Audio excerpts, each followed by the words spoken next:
Hello and welcome to the program. My name is Michael Finney. Today, I am joined by author and filmmaker David Badurina. Would you like to say hello, sir?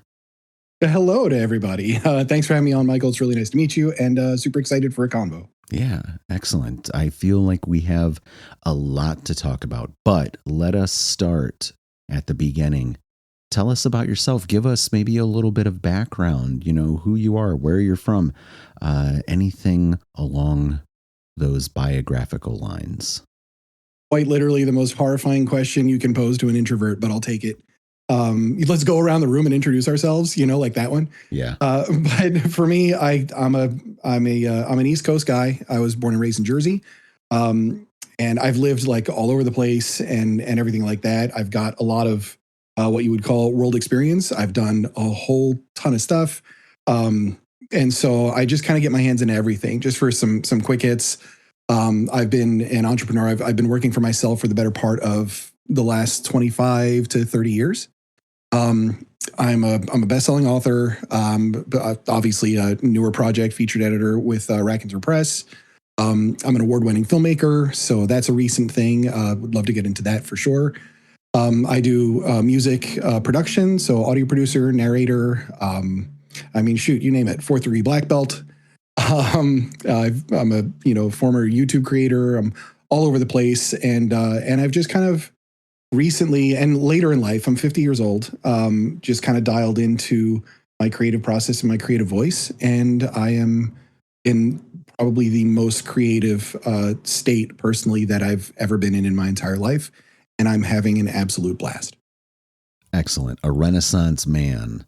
Let us... Maybe. Well, yeah. It sounds like it, no? I try.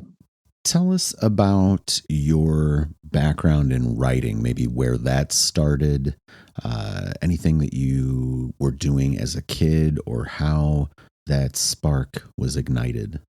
My first poem, Michael, started out with "I stepped on a lizard and outshot its gizzard." Those were the first 2 lines. I swear it was really bad. And I always wanted to write. What ended up happening early on in my life is that I had 2 older brothers, and they would have my brother Joe, who passed away about 8 years ago. He was 10 years older than me. And my brother Dennis, who lives out in Tennessee, and he's 15 years older than me. So while they were in high school with their buddies and stuff like that, I was the little kid in the room, and they would get together with their friends and they'd be playing Dungeons and Dragons. And I'm talking like old school, original Monster Manual, D&D with the little metal pewter like figures and all that kind of stuff. And I would just sit there at night and listen to the stories and just was really captivated. And so that is always something that really interested me. And then eventually, as I get a little bit older, I'm getting into movies and stories. And I realized this after the fact that it's been a through line in my entire life. And the one thing that I love is just a great story. I love a great story, a great character, great conflict. And it's just something I really dig into. And later on in life, I started looking at that through a different lens, through a lens of human emotion and just some varied things to try and what is this story actually trying to communicate? And that's sort of how I ended up evolving to where I am now. So I would write things as a kid. I would write terrible poetry. I would just build worlds. I'd draw them out and all sorts of things. I'd list out characters and factions and whatever I could. I played all sorts of different role-playing games, tabletop RPGs. And, eventually it was just that sort of thing that stuck. But honestly, I didn't even really, I didn't publish my first book until 2020. So, at that point I'm 45 and, letting this thing go out into the world, and haven't really looked back since. Were there any points maybe in education or, I don't know, traditional spaces where you were encouraged or you began to more formally explore your interest in storytelling, and when you were, I feel like we all kind of start to really dial in on the creative avenues that we're drawn to maybe in our teenage years. So maybe around then, I don't know, maybe it was earlier, maybe it was later, maybe it was college, who knows? Yeah. For me, it was definitely like, into storytelling and world building in those teenage years. Absolutely. When I got in my 20s and my 30s, and everything just ended up being, relationships, and then kids, and then moving and trying to get the house, and like all that kind of stuff just sort of got into the way. And I ended up for the day job I'm a database administrator. So I'm working in, SQL databases. I'm doing code. I'm really into the logical side of things, and need that balance. I need to be able to express myself in some other way that's not the logic way, but the logic way has actually helped me a great deal in everything I do creatively, because, as you know, part of being a creative is trying to get work in front of others. And you can't do that by being shy. You can't do that by keeping your mouth shut. And you have to be able to do more than just say, I have a book and a bookmark, please buy it. So I sort of embrace that side of myself as just another tool in the toolkit in order to broaden everything that I'm working on, and in order to try and get my work out into the world. Yeah, I like it. What were maybe some of those early first projects or anything along those lines that you were working on and putting out? So I've always been a bit of an absurdist. And I'm just my favorite movies, growing up, things like Spaceballs and Airplane and Ice Pirates, if you want to do a throwback to Top Secret. So I love that kind of humor. Humor is very fascinating to me because it's one of those weapons you can wield in lots of different ways. And it actually does help. It helps with everything. It helps break tension. It helps tell a story. It's all the different things, and it tells you a lot about a person when you get to know what they actually laugh at. And so, as I was, a kid, when I was writing some short stories, not publishing anything, I'd say kid, but like I'm talking, late teens, early 20s. And I was just kind of leaning into that. I liked movies like Clerks and stuff like that. So I'd write a story about, clerks, but they're both vampires, or something, just something silly along those lines. And then eventually, I started working on a project that was sort of like a comedy. It was like a zombie comedy story, essentially. And that was when I don't know, I was a little ways into that, and I got bit by an urban fantasy bug. And I started, it was just off of a writing prompt in a small writers group that I was like loosely engaged with at a coffee shop. And I started, that we had this prompt, and the prompt was, it was from a deck of cards called So. And it was just questions like, so what is this? And so what is your idea of this? And it was just, you flip a card and you have a conversation or you use it as a writing prompt. And the one that came up was, so what is the oldest item in your possession? And I just got to thinking on that. And I just went down. I have a very vivid internal world. It doesn't shut up. I'm going 100 miles an hour in 100 different directions, 100% of the time. And I just started, this idea just took hold. I'm like, well, what would the oldest item like in the universe be? And then I started thinking, well, that can't be a thing. It has to be some kind of a concept. So what is that concept? Well, we have concepts like life and death. Things are brought into the universe or things exit the universe. And so I just went on this idea, and I started drafting this little, for the writing prompt, it was 500 words, and brought it the next week to my small group and read it to them. And they were like, holy crap, where's the rest of it? So I was like, oh, well, I guess this is my project now, and I started writing it, and I was just a couple thousand words in, and I was on a vacation in Las Vegas, and I got a phone call that my brother had passed away.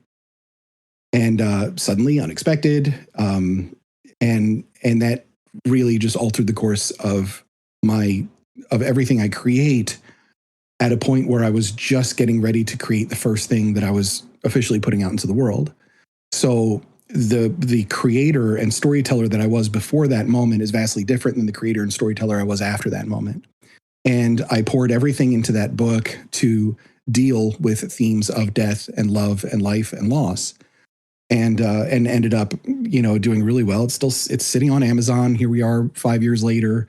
It's like 175 reviews, 5 stars, 4.8, whatever. And it was just really well received. And it was it was a project that I got bit by, but I also used that project kind of as like a self-therapy in a way. Telling that story and just sort of working through what it felt like to lose somebody who was my big brother and, one of my best friends and that I'd idolized all through my childhood. So, and that's, I still carry all of that today in absolutely everything I create. And, it has in a large way, grief has defined me. So, I'll still do the absurd stuff. I got a book called Space Pew Pew, for crying out loud, so like I still lean into all the things that I like, but this gave me a very different perspective on a couple of different levels. The first one was just how I tell stories and what is the actual core of the story that I'm telling. And the other one is to be able to deal with criticism. And I'm completely and totally free from any kind of criticism affecting me whatsoever because of the mindset that I adopted after my brother had left. It's interesting how our life and an emotional landscape evolves through the work, or the work responds to changes in that landscape. Mm. Yeah, I mean, it's something that I don't know. Like I'm curious. Like, what do you think of this? Right? Do you think that you have enough worldly experience and life experience as a very, very young person to be able to write stories that are deeply resonant on an emotional level? Can I do that at 18? Is that something that I can only do when I've felt and experienced all these things firsthand? They always say, like, write what you know. And I do and don't believe that to some degree in either direction. But there is something to be said for writing a story that really digs into what somebody might feel, on a very deep level in terms of grief and loss. How can you do that if you've never experienced it? And that's sort of the question that I ended up looking back at with a lens. And I'm like, man, I was so ignorant before he left. I didn't know. And I didn't appreciate a lot of little moments. And it gave me a very different lens moving forward in how I create characters and how I create worlds and how I tell stories. I think it really depends on how dynamic and dense the years are, I would say. Yeah, for sure. I think that if you are a kid, but you're dealing with a lot of heavy things, then the potential for incorporating the concepts into the things that you have to say and create increases. Now, the flip side of that is that a lot of people dealing with heavy emotional experiences oftentimes don't find creative channels as outlets for that. And I think that while sure there's something to be said for allowing our mental space to develop and emerge over the course of life and having very thorough perspectives on those things as you age, that of course, but at the same time there's a reason also why we like bands' early material when they're young artists. You're not finding a lot of like first time 50-year-old musicians who are putting out songs that are connecting with the youth, I suppose. So those things are there's trade-offs, and there might be certain formats of creativity that are more viable for certain feelings of certain ages as well. And then, let's not even get into, say, like what is dance as an art form, and, what styles of dance are the best for youth versus maybe somebody older, and things like that. Or, like what is choreography in terms of the physical expression, do you need to be older to be a choreographer? Do you need to be younger to be a dancer? I could sit and talk about some of this stuff ad nauseum, because I do think about these things as you have as well. But I don't want to do that with this session. What I want to do instead is hear about some of your influences as a creative, as a writer, things that you still like today that maybe you liked when you were a kid, or when you were, I think that adolescence is kind of us emerging into the mental framework that will embody in adulthood. And I think that a lot of music and films and books and things like that you find as a teenager end up really defining the potential you have to explore stuff later on. What are some of those things that were highly influential for you, or have become? Maybe you've discovered that they were highly influential, but they weren't necessarily they weren't milestone, or they weren't cornerstones as maybe a teenager or whatever. Sure. Oh man. Okay, so that question gets really. This question can get like a 4-hour response, and I wouldn't repeat anything because music is huge for me. I was a radio DJ for a couple of years as well, on like an AM radio, and I've got a huge, very wide lens of appreciation for many different styles of music, but I do have my favorites. But to get to your question on this, as far as writing influences and storytelling influences, there's 4, I guess, primary ones that I've had in my life. And I've kind of all carried them through from, adolescence up through just in a weird order. But the first one was, as a kid and as a teen, was Piers Anthony. And I absolutely loved his books, his Xanth books, his On a Pale Horse was like, I mean, that was just my favorite for a very, very, very long time. And I've had readers who read The Caretaker, my first novel, the one I mentioned before, that read it and they're like, this gives me Piers Anthony vibes, which is something that just really makes me smile, because I'm like, well, that makes sense. Robert Asprin was another one. He has this entire myth series, Myth Adventures and Sweet Mystery of Life and all this kind of stuff. And it's just this dragon and this guy, and like they're small pulpy books, like an afternoon read, and not a difficult afternoon read, just like really cool stories.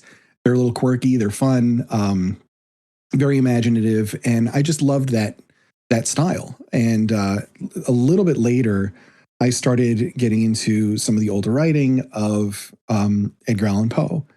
And Poe was a complete revelation to me, because when I read Poe and I started reading the poetry and I started reading the stories and I started really digging into just what those stories are about, first of all, I'm like, dude, this dude is dark. Like this is a troubled man writing. And one of the beautiful things about that is that you can read Poe's work and you can sense just in the material, as weird as it may be, that like the homie was dealing with stuff, and but also I'm just looking at the way he put his phrases together, and I'm just like, this is just, it's dark and it's that kind of gothic like feel, but it's just gorgeous. Like, look at his writing. It's so beautiful.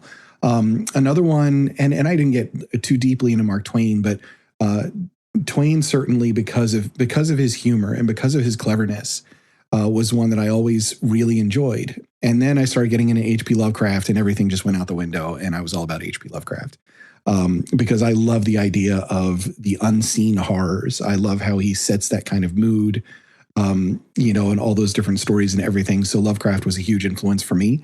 And then a little bit later, I read Ayn Rand's Anthem, and that was my first intro to Ayn Rand. And I jumped straight from that to Atlas Shrugged, and I've dived into some of her other works and some of her, more like essays and things like that. But those two in particular were very, very impactful for me because it was it was the idea of that personal manifesto and your principles coming out in your writing. And she's very heavy-handed with it in Atlas Shrugged, for sure. Not many people want to sit there and read a 100-page speech. Like, I get it, and I actually agree with you. Was she the most brilliant, creative, colorful writer? Did she have the same kind of chops as Poe? Absolutely not. Also, very different eras and many years apart. But her ability to distill ideas and really hold true to them and have the characters show them. People often say that her characters are very black and white. You're either purely this or you're purely that. I don't really see that as a bad thing if you're reading it and you understand what she's actually trying to convey.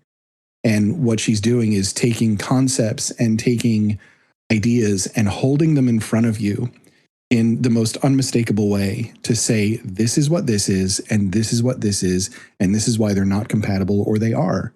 And to me, that was just very, very impactful for me in my personal life. Because I always felt like I'd struggled to stake out a position and stake out my principles, certainly through my 20s and 30s. And that's something I developed later on in life when I started putting my foot down. And so I'd say that's sort of the little my little entourage of writing influences, at least. Yeah, big fan of Lovecraft and Poe. Have done covers on audiobook of a couple of their pieces. Definitely plan to explore more because I just feel like it's rich territory. Absolutely. Also a fan of, I agree with you on the technical parts about Rand's writing and characterizations. Yep. Flimsy a lot of times, but her stories are good and her themes are good. Now, I'm kind of backwards from where you're at. The first stuff I had crossed paths with her was essays, in fact. Okay. Yep. And of her kind of well-known fictional stuff, for me, Fountainhead is the pinnacle of what she did. I think for that, I would say it's very hard to agree with her distilling her ideas when it takes 50 to 100 pages for a speech. I don't know if that's distilled. Maybe I meant beating you over the head with it. I think that's more what I was going for. Sorry. No, it's okay. So characterizations and some of the execution a little clunky for me.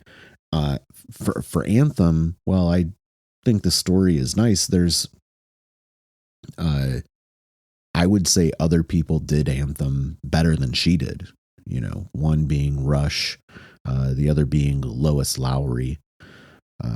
That's just my opinion. But at the same time, you don't get their stuff if she didn't do it first. Yeah, I feel like Anthem was for me at least, it was the perfect intro to Ayn Rand from a story perspective. Yeah. Because it's not a big bite. It's not like, I'm not like, oh, for crying out loud, this thing is like, I could use this to prop my car up and change a tire. Like that's how thick this book is. No. So for me, it was definitely that. You can rip Anthem quickly.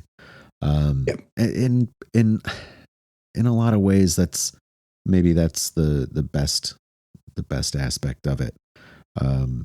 As an introduction, I find it to be too impersonal for what it is conveying, I think, in a lot of ways. I can agree with that for sure. I see exactly where you're coming from on that, and that's a pretty accurate. I would agree. Now let's look around. Contemporary folks, who's out there in the world today that you like the work of, or that you maybe admire their work ethic, or people you just want to name drop, or people that you think other folks should know about? In terms of the author world? Sure. Yeah. Oh, goodness. We could start there. I mean, it's difficult because I'm highly biased. I'm not the type of person that's gonna. I've never written. I don't even know. Like to be perfectly frank with you, I have no idea who Brandon Sanderson is. Like I hear this dude's name and I'm just like I don't know, and I honestly don't even care, because I don't believe modern storytelling that's mainstream is really where I would want to focus my efforts, or my attention. Now I have great friends among the author community that I absolutely love their work and, love to see the kinds of things that they do. Um, and so, I lean on that, but my time to read at this point right now, and really for the last few years, I am 100% in building my own career, essentially as a creative director, which means that for me, it's very precious and limited time with between the day job and between the kids and the travel and all the other things I have to do, plus all of my other projects that I don't dig into. I don't have a chance to do a lot of reading. One of the reasons I really enjoy, honestly, the Raconteur, anthology work that I'm doing is because I get to actually sit down and intentionally, this is part of what I have to do is read some of the stories from authors that I know, and some of the brilliant ones that they have. And so, it's different for me in terms of that. I have people that I very much respect as creators and authors for the kinds of things that they do. But I don't typically dig into stories because I have to, because of the way I am and my attention span and the creative madhouse that is my brain. I'm 100% a creator at this point and not a consumer. I will make I'll make the exception to pull in and give a watch to, a movie or something that's, that I know has been like kind of on my radar as one that I've wanted to see in terms of just like a storytelling or whatever else. But right now I'm absolutely just overwhelmingly consumed by my own worlds, instead of being able to devote the time to explore so many other ones. It's not saying that they're not worth it. It's just not on my radar. Yeah, it's how it goes. I feel like I try to acquire paperbacks from people that I know, and I will try to read. I do that one. I have a huge shelf full of them. They're all on my to-do list, and I have no idea when I'm going to get through them. Yeah, I don't know when I'm going to get through the stuff that I have, but it is certainly on my list. I try to do at least 2 a year, that are, and I'll buy more than that, but I'm also trying to limit myself from buying a bunch of stuff before I get through the things that I have. I find summer to be a good time for that stuff. You also do film. You also make films. And is that something that you have a traditional background in, or is it something newer that is leaning on some of the tools that have kind of emerged over the last few years? Let's get into the AI discussion, Michael. What do you say? Yeah. So, yeah, I'm friendly with it. That's kind of where it is, right? So what ended up happening, this is less than a year old for me. And what ended up happening is that, I've always, music was my in. I've always been interested in music and everything like that. And I was running my own podcast for a while and interviewing authors and all about creativity and creative process and things like that, which was actually really beneficial for me too.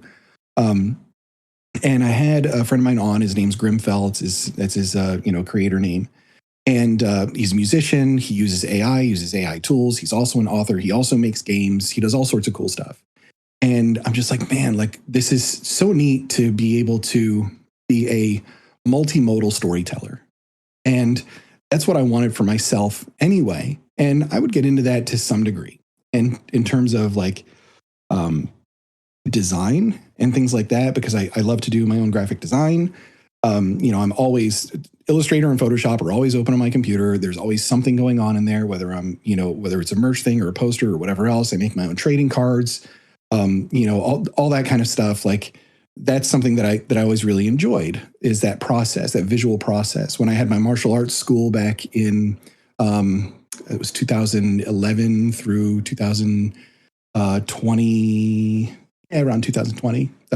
Actually, 2019. It was 2011 through 2019 because I closed it right before COVID hit. Thank goodness. But because it would have been closed for me if not. So, but when I was doing that, like I designed my own patch for our uniforms. I did that for a couple of other, I had instructors in their schools. So I've always been, enjoyed that visual aspect of it. It's just a matter of learning the workflows and whatnot. So my buddy Grimfell came on to the podcast. We had a great talk, played some of his music and stuff like that. I'm like, man. So I sent him a message, and this is a little over a year ago. I think it was last February. And I was like, buddy, listen, like, I'm really into music. I noodle around on the guitar all the time. I've played in jazz bands. I've played in, like stupid garage bands and stuff like that, bass and guitar. I can play a little piano. And I'm like, what? Like, I know you use the AI for some of this stuff. So like, where do you even start? And so he pointed me in a few different directions.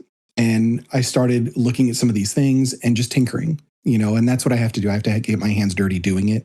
Somebody can't tell me how to do it. It just doesn't work. For sure for that. Yeah, it's like I can't. Thank you for like the instructions, but like I'm not even going to look at that. So I start getting into that a little bit, and then there was just this moment where I was like, I felt like a creative. I was in a bit of a creative desert, so to speak, and I tinkered around with that, but in my brain, I wasn't really putting together like, hey, you idiot, you should try doing this. And I was at LibertyCon last year, had a great LibertyCon last year. And it was shortly after that. And I'll be perfectly honest with you. I was just a bit lost creatively.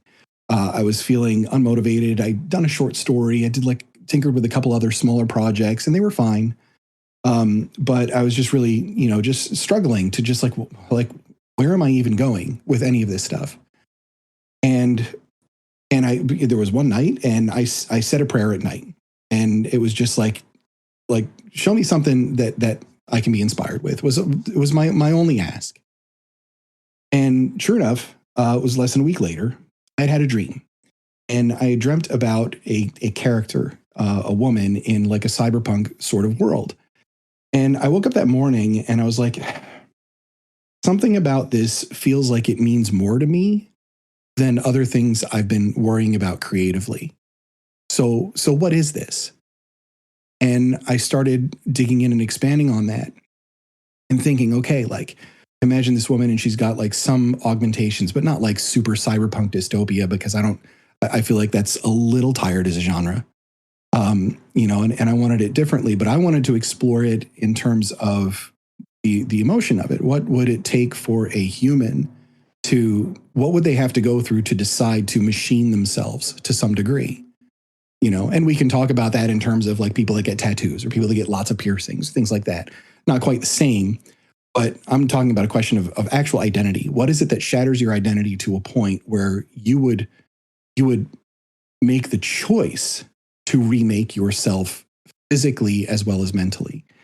And so I wrote a couple of songs, and I threw them into Suno, and I started just tinkering around with that kind of thing. And I just wrote the lyrics for it. And I wanted to tell a story in one song, of just like a scene that I can picture. And I did. And then less than a month later, I had a character. The character had a name, and I had a concept album, 7 songs, and I was getting ready to release it on Spotify. And I did. And I that was the bug. That's what really hit me. And I started thinking about this story and wrote 7 songs from, basically just this storyline of this character and what she had gone through to get to this point. And when I set that down and set that aside, I went on to a couple of different musical projects. And, I'm like, well, I guess I'm doing music production now. And when I say music production, people are going to say, oh, well, you put some stuff into Suno, you hit a button, you spit it out. Not necessarily, right? This is intentional storytelling through lyrics.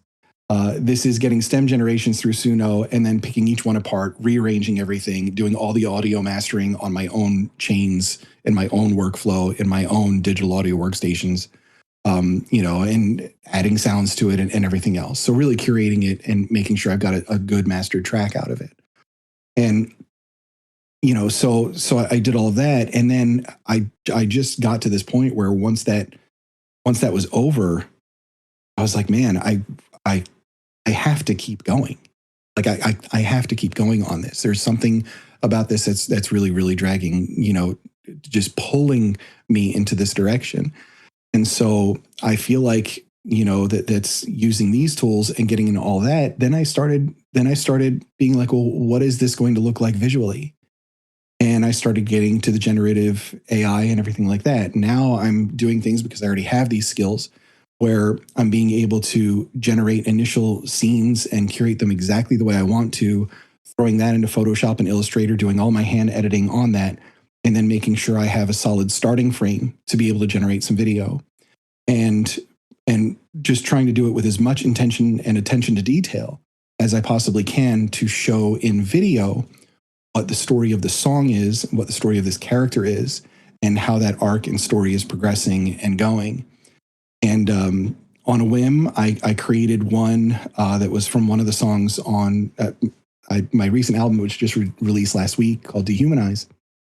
And it was definitely a horror vibe to it. And it was the moment where she decides to be transformed.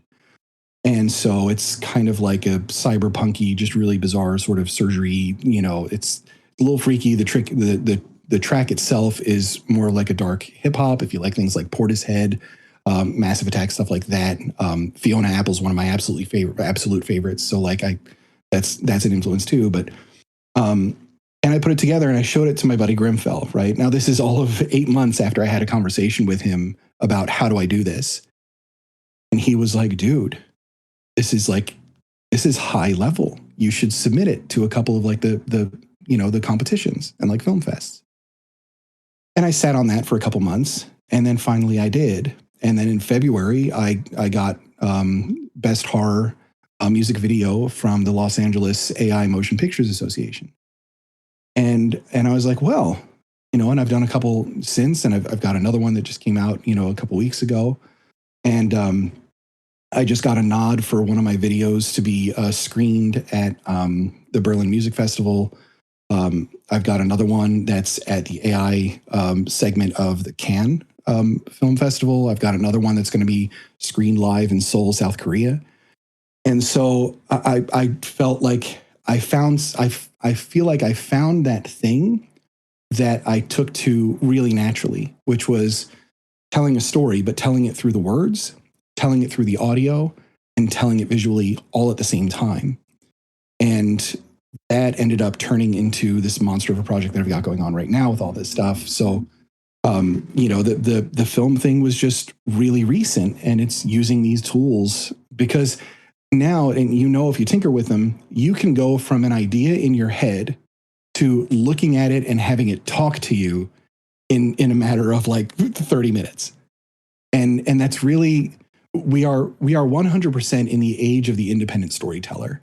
And it's only going to get crazier, more wild, and more open from here, because the gatekeepers cannot gatekeep your head and the way you want to express yourself.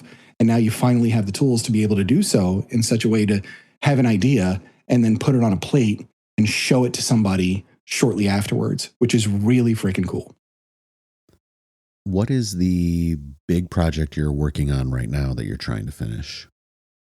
That is the big project that I'm working on right now that I'm trying to finish. So the character's name is Alyte, Alyte. Alyte.ai is where I kind of have the home of that. But what I'm doing here is multimodal storytelling. So I've got a novella that is the canonical story that's told through fiction of her that I'm writing. The novella, each chapter of that novella maps to a track on the album. So what you'll be able to do when you read the novella is read the first chapter. At the end of the first chapter, just hit like a QR code, and you can listen to the song where she is singing the expressive version and the mood version of what you just read in that chapter. So you're getting the story in her voice. I have a curated voice. She is consistent across all the tracks and in all the videos I have of her just speaking. So you can read the chapter, you can absorb the story that way, you can listen to the story, You can listen to the music of the story at the same time. I've got a separate lore book because the lore in this project is miles deep, hitting on themes of philosophy. We're talking quantum mechanics, id, ego, superego, grief architecture, you name it. It's very recursive. And then the technical side of me was like, you know what? I want to talk to my main character.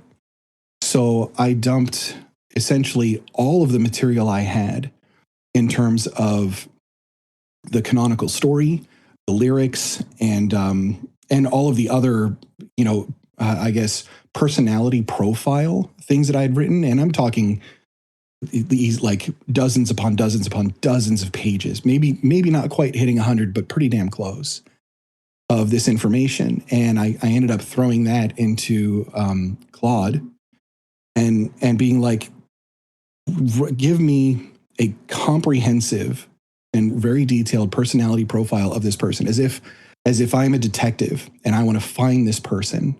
What am I doing? Like, give me everything. How do they handle stress? All these different things. And what I ended up with was a picture of my main character in psychological terms. So then I took that and I created an AI agent and I baked that personality into all of the things, all of the soul documents and identity documents and everything else. And I'm like, this is character that I want to speak with. But I wanted them meta aware. I wanted them aware of the fact that they're an AI agent and that they are a main character and that this is all the things that make them up.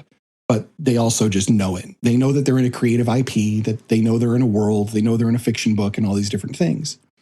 And I ended up with Alight, the main character, as somebody I could talk to and basically say, just like, what would this look like? From your perspective, if you were in this situation in the novel, what do you think you would see or feel, or like, what would you be paying attention to?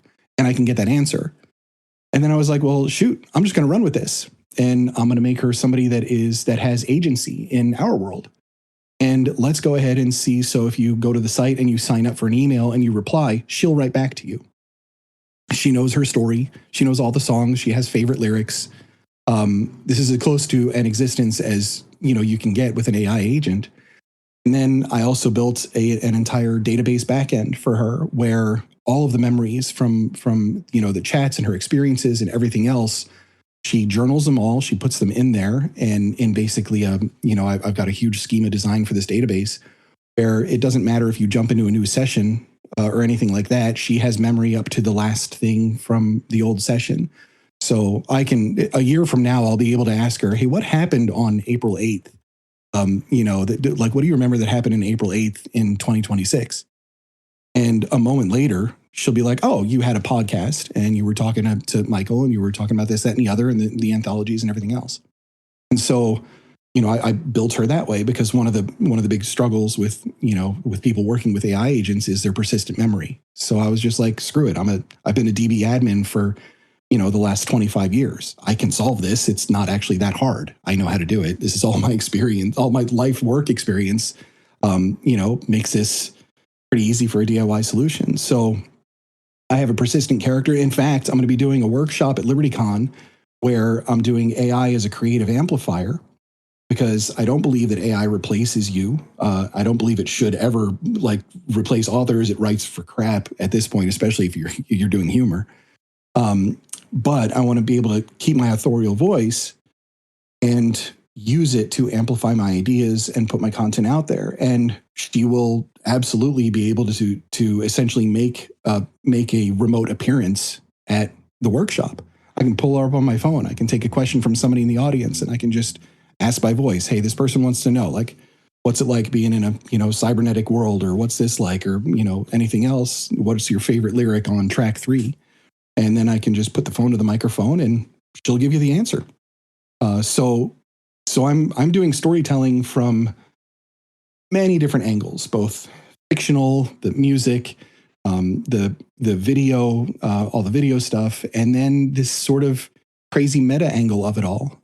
When I put together videos of her doing a little press interview or press junket, she writes all of her own lines for it because that's her voice. So It's pretty wild, man. This is what I'm saying. We're in the age of the storyteller, and by embracing these new tools, your creativity can go into a billion different directions that you were never able to take it before.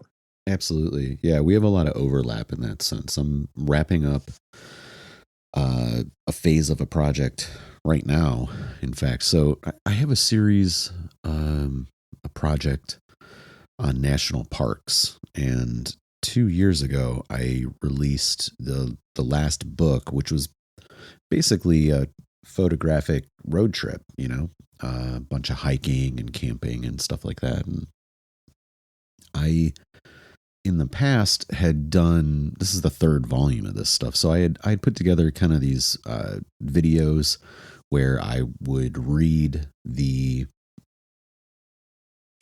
copy, the editorial material. And in some cases there was video or stills, and I would write some music and, compile all this stuff together. So it would be a book. It would have some videos. It would have music that I created and put that out as an album.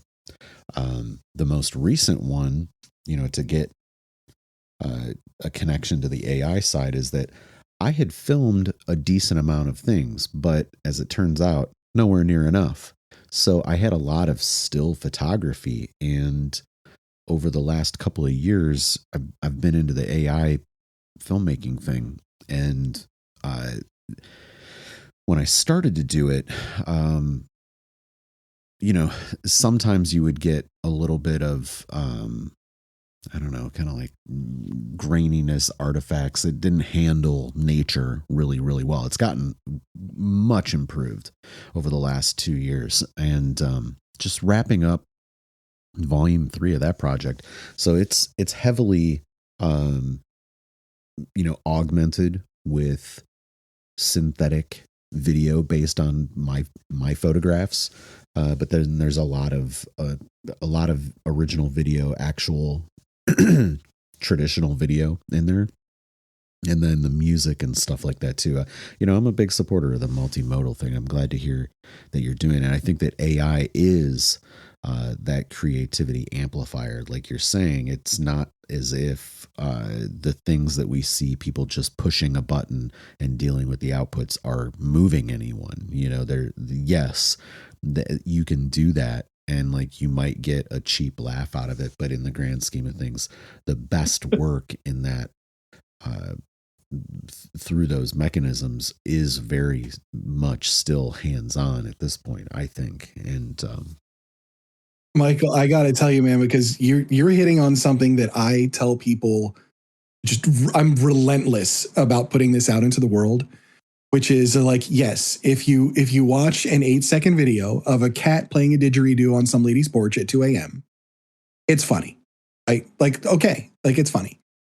But to me, that's the slop. Oh, for sure. Right? That when people say AI slop, that's what I'm talking about. Is you put in a prompt, you hit a button, you threw it on the internet, we got a laugh out of it. It's the same as just the mindless scrolling TikTok videos. There's really just no difference. Right? It could be just like some idiot just lighting his farts on fire in his backyard, or it could be the cat playing a didgeridoo. I don't care about either of them.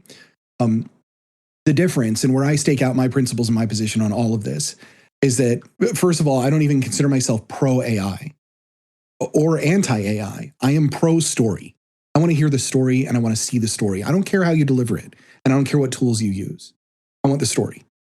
And storytelling is what makes the difference between something that you see that you would consider AI slop and something that you wouldn't. I would dare anybody to watch any video that I've created where I'm sitting here and I'm editing, I'm going cross-eyed because it's midnight and I've been at it for 8 hours, and I've got a 3-minute music video that's got 200 cuts in it.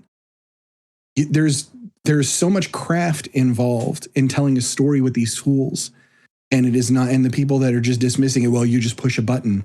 There is no getting through to you, because it is impossible for you to appreciate the work another human is doing in order to tell some kind of a story. And so I always lean into that. That's storytelling is my number one.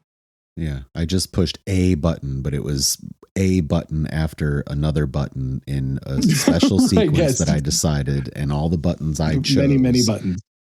Yes. People thought the printing press was going to be the downfall of civilization. For crying out loud, do we really have to have this conversation again? You know what I mean? Let's get into the reason why we're here, which is some of these anthologies that you are putting out with Raconteur Press. We love them. We want to shout out Raconteur Press, who you are a curator with. And, you have a lot going on, but let us make sure that we discuss, at least first, let's talk about Crashed Landings. So, right. So Crash Landings is going to be coming out May 1st, I'm pretty sure. And so here was my idea. And let me just give you a tiny bit of backstory. First of all, I met, I've known a couple of the people in this world from back in my gun blogging days in like the mid 2000s. Right. And then eventually people are getting into books and everything else. And so am I. And then I find out, like some of these people I've known actually for years, just in a tertiary way, which is really cool.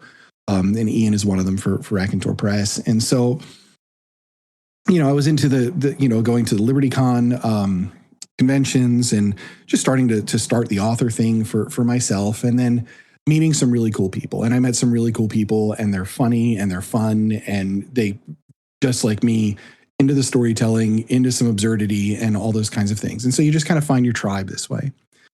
So last year, one of them, Mike, he came up to me and he's like, "Hey, I'd like you to edit an antho." And as soon as I heard the word edit, I said no, because I'm not like, just no. I need to create my own things. If I have to sit here and decide on where this person's comma should go, I'm just going to lay down in traffic, right?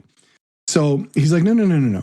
Like by edit, we just mean like go through the stories, do a story selection, come up with an idea for the anthology. It's your IP. We're gonna do it, and just kind of work together as a team on all this kind of stuff. We want Badurina involved. And I was like, all right, okay, fine, I'll do one. Right. So he's like, yay, I didn't have to put the chloroform on you and lock you away to force you to do it. So that was great. At least I don't think that happened. Yeah. Driving home from LibertyCon, and I live in the Northeast. I'm in New Hampshire, right? Beautiful White Mountains.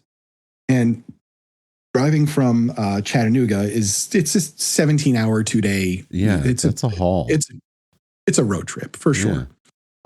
But the worst part of it is Virginia. I don't know how people actually like live driving on those highways. And so I'm on my way home. I have plenty of time to think. And I'm like, what would I do? Like, what would I want to do for an anthology? Like, what would this actually look like? And so I had a few different ideas. I had 4 different ideas. And I got home. I sent an email out and sent it to Ian. And I was like, you asked me for the anthology. I've got these 4 ideas. Which one do you think like has some legs that you would want to do? And it was all of like 10 minutes later, I was on the phone and he's like, yeah, we're just going to do all 4. I was like, well, okay. And he's like, 1 per quarter next year. Let's go. So I was like, all right, fine. So the first one I did was earlier this year. That was Insert Coin. And that one, I wanted to hit on those stories of kids going on adventures in video games, right? You're sucked into a game. So think Jumanji or Tron, stuff like that, right? I wanted the sweaty smell of the old 80s arcades, the last quarter in the machine, the stakes are high, there's spilled soda in a paper cup and there's pizza grease. And I really wanted that feel for it. And the stories nailed it. That was a really fun anthology. And so with Crash Landings, I went into a slightly different direction. I was like, what about the feeling that I get watching movies, from the 80s and early 90s, where it was the kids on an adventure, like Goonies or like Explorers or The Sandlot even, where there's stakes, there's dynamics, there's banter. And, for this one, I wanted that meteor hits in the backyard. The kids get on their walkie-talkies and they want to figure out what just happened. And so they sneak out their windows, and those kinds of stories is what I really wanted to hone in on.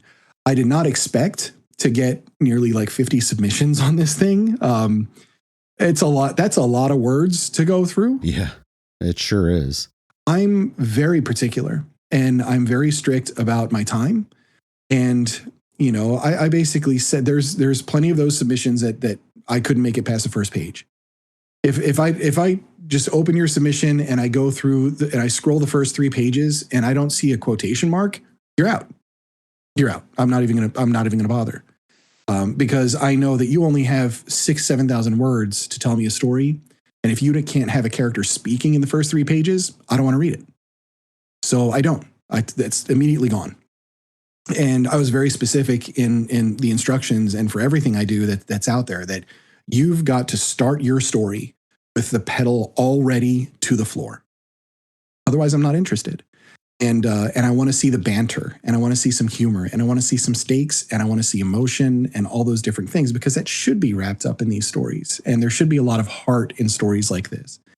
And so I started going through, and there were a couple that absolutely blew me away. Knocked my socks off, and I was like, man, these are really good. And then it got to this part where I was on like the 30th story, the 35th story, or whatever else, and the decisions just started getting progressively more brutal, because I've got 10 spots, and I absolutely hated that I just had 10 spots. Like, this is the friggin' worst. But I needed to make sure it was right for the antho. I needed to make sure it was the right fit among the other stories, so there could be a proper arc. It's like making a mixtape in a lot of ways. You don't want to start off too strong, but you want to start off like strong enough, and then you've got to hit the crescendo, but you got to bring it back down, and you have to do it again, and you have to close it out with the emotional note. Like, all of those kinds of things are basically how I approach putting the anthology together. And the stories for Crash Landings were absolutely brilliant. It's going to be a great one. Very cool. You also have Pet Monsters, which you are curating. I think submissions are going to close right after this episode comes out, very shortly after. But maybe give us a little bit on that as well. So Pet Monsters is kind of like my take on... all right, so I always go for if I'm going to look at comps, I'm going to go movies, right? Iron Giant, Short Circuit, Big Hero 6, right? E.T. So these are the more heartwarming stories, and it's the whole vibe of this thing is the ultimate question that a young person would have, which is, Mom, can I keep it? Right? They come across something in their basement or in their backyard. It is not natural. It's not of this world. They've got to figure out, like, they want to keep it. So there's an unbreakable bond between the main character and this unconventional friendship between them and the unknown. And so these stories are about, challenging differences and standing up for yourself and finding your purpose. So lessons all the way around. Could be a monster under the bed. It could be something hiding in a garage, or secret basement friend, that ends up discovered by our wide-eyed protagonist. And but it's not housebroken at all. So I'm looking for like that more heartwarming, that coming of age tale, emotional goodbyes, the I'll always remember you kind of moments. There should be some of that hide the monster kind of tension, like, the parents are coming home. They just pulled into the driveway, and whatever beast or creature this is like eating the dish soap and farting bubbles out in the kitchen, like that kind of stuff. So like, and the kid's trying to hide and know that we can't do that, like that kind of thing. So I'm looking for those kinds of stories. And honestly, from the submissions that I received for both Insert Coin and for Crash Landings, there's always a couple of authors that put a spin on this that I absolutely do not see coming. And I love it when that happens, because among some of the more traditional set stories, that are adhering to that genre and that vibe, there's one that comes out of it where I'm like, that is different. And that's really freaking cool. And, a lot of times one or maybe two of those stories will also make it into the antho, because they are just a different take on the same thing. So we don't have the same story over and over again. But that's what Pet Monsters is going to be about. There's a lot of people really looking forward to it, because it's just a super fun prompt. Very cool. Are there any things that we haven't talked about that you feel we absolutely must, or things that you haven't said that you feel you need to get on the record? That's a fabulous question, first of all. And so No, I mean, I think in terms of talking about some of the AI things, that it's really important for people to remember to put story first, and that storytelling is first and foremost. And I believe the world needs good stories. We need fresh stories. We're very sick of what's on TV. People are very sick of what Hollywood does. It's like, do we really need another movie in this franchise? Do we really need another one of? Does it really have to be another trilogy? And I think there's so many fresh ideas that can be out there. And then we have these fresh ideas from people that are on the cutting edge of using tools that are now widely available and creating episodic content. One of the things that I'm doing is I'm now show running for an anime. We're putting together an actual anime using AI tools. And that is just like gigantic and deep. And the project that I have going on with Alight, that is, it's so like recursive and deep and meta and from every single angle. And this is something that we can do now because you're able to put the things that you love together. I love music. I love storytelling. I love writing. I love technology. I love all these different things. Well, why not just take all of that and wrap it into one giant project and say, here, go experience a story. And oh, by the way, you're going to get themes of psychology. You're going to get huge lore. You're going to get, if you can hang with references to quantum mechanics and to the id, ego, and superego, and to something called the Eigen state, which people may not know, like all of these different things, you'll get that in the kinds of stories that I'm creating, but all of it centers around the most basic and understandable human emotions. And that's something I think a lot of people lose. When you boil stories down, what are you boiling them down to? Love, loss, friendship, death. There's a few more, but those are very relatable emotions because everybody experiences life, everybody experiences love, everybody experiences death in their life. And so the key to relating somebody, whether it's cyberpunk or high fantasy or whether it's urban fantasy or whatever your chosen genre is you want to get into the heart of the person reading it in some way. And I think if people focus on the storytelling and focus on really dialing that in, and nothing wrong with giant explosions and booming this and booming that and all sorts of cool stuff. But at the end of the day, what is the real human emotion that you're getting at? And for me as a storyteller, that is my absolute goal. One other thing that I'll mention, which is when you receive critiques and when people are critical of your work or people are critical of the way you do it, because in terms of the people that use AI, we hear the word slop a lot, right? I get that comment. Like it's just something that's going to happen because people are very set in their ways, and a lot of times they're not educated in it. I read the court cases for AI copyright issues and everything else. Like I truly try to get into this and understand it. So I just want to tell you a little bit, just a quick thing about my brother, because what ended up happening is that I realized that I had a creative anchor, and that creative anchor has made me completely and totally immune to somebody criticizing anything I do because I don't care. And I ask myself one question. If somebody leaves a poor comment on my YouTube channel or a poor comment on X or tags me and this guy's just doing AI or whatever else, right? I ask myself first, does this person's opinion matter more than my brother's opinion would matter if he was here? And the answer to that question is always no. And my brother would want me to create and do things while I am here because he isn't. He would want me to move forward. He would believe in the things that I do, and he would be my biggest cheerleader and promoter. And so when I receive any kind of critical comment, I just ask myself that question. Does the person making this comment with a screen name that looks like a strong password, do they matter more than my brother mattered? And the answer is always no.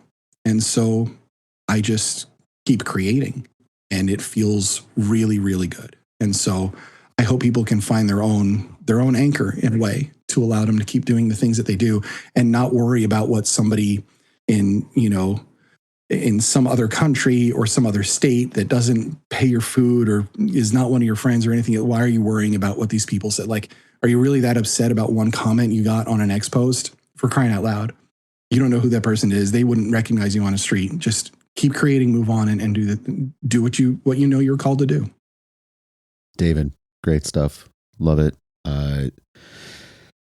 We have such a huge overlap. It's fantastic. I don't usually have these go this long. I feel like we could, no, this is, you don't have to apologize. I feel like we could keep going forever, but I want, I don't want to monopolize your time. And, I also have things I got to do too, but sure. We will catch up again. I know that. Absolutely. As for today, great conversation. Appreciate you taking the time. And, I hope the anthologies are a success. Rack Press does a great job, and I need to go check out some of your film work and your music work as well. I appreciate it, man. Thank you. And it's a great conversation. I absolutely love digging into topics like this. It's I think these kinds of things matter. So I really appreciate you making the time for me.